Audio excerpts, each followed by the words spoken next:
Bonjour, je m'appelle Driss Serrati, je suis le directeur général de Avenir Formation, un centre de formation spécialisé en transport et logistique au Maroc, basé à Casablanca.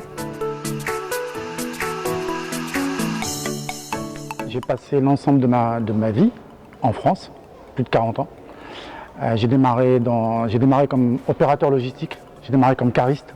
Donc j'ai pu, à l'âge de 33 ans, faire un cursus supérieur en France, de ce qu'on appelle un TSMEL, c'est-à-dire un diplôme de technicien supérieur en méthode d'exploitation logistique.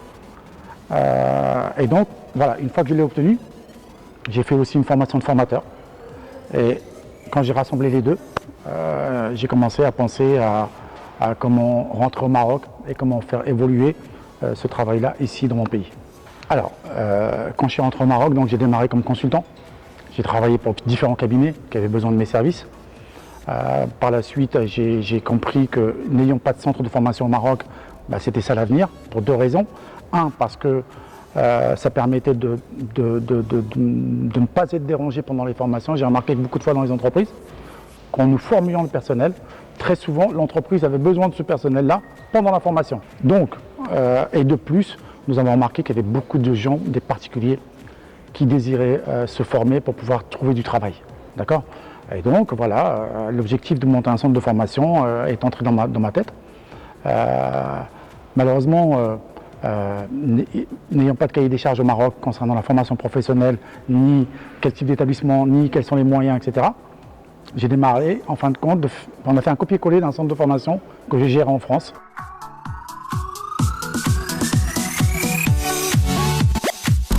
Comme je vous disais, au Maroc, l'image n'est pas très positive. Parce que déjà, il y a un manque de formation et il y a un manque d'accompagnement. Normalement, une personne qui rentre au Maroc dans une entreprise en tant que cariste, on va dire, c'est-à-dire conducteur d'engins de levage et de manutention, normalement, il devrait pouvoir accéder, grâce aux formations, à des postes supérieurs. Il doit devenir chef d'équipe, il peut devenir responsable préparation de commandes, il peut devenir chef de quai, responsable des approvisionnements et une promotion sociale grâce à la formation permanente. Vous voyez ? Or, pour l'instant au Maroc, le mec il est cariste, il reste cariste. On a déjà du mal à trouver des entreprises qui forment la personne, qui équipent la personne et qui valorisent la personne. Vous voyez ?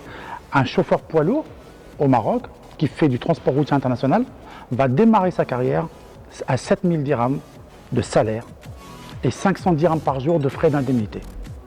Ça veut dire qu'une personne qui roule à l'international, qui va rouler pendant 20 jours par mois, va en moyenne, au démarrage de son activité, vers les 25 ans, avoir un salaire environ qui va tourner autour de 17 000 dirhams.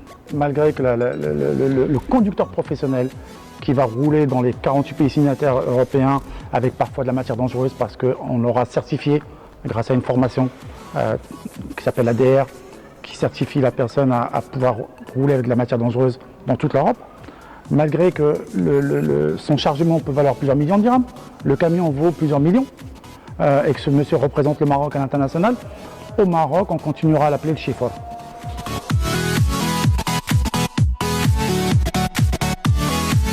Nous travaillons sur le projet de création d'un grand centre de formation avec notre partenaire, avec un partenaire que nous avons en France, qui est spécialisé dans le transport des matières dangereuses.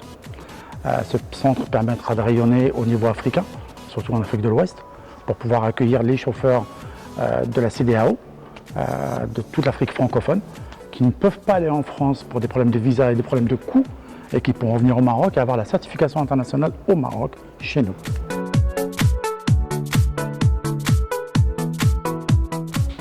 Le Maroc est plein d'opportunités, il y a énormément de richesses, il y a énormément de besoins, mais surtout il ne doit pas compter ni sur les institutions, ni sur les banques, ni l'un ni l'autre.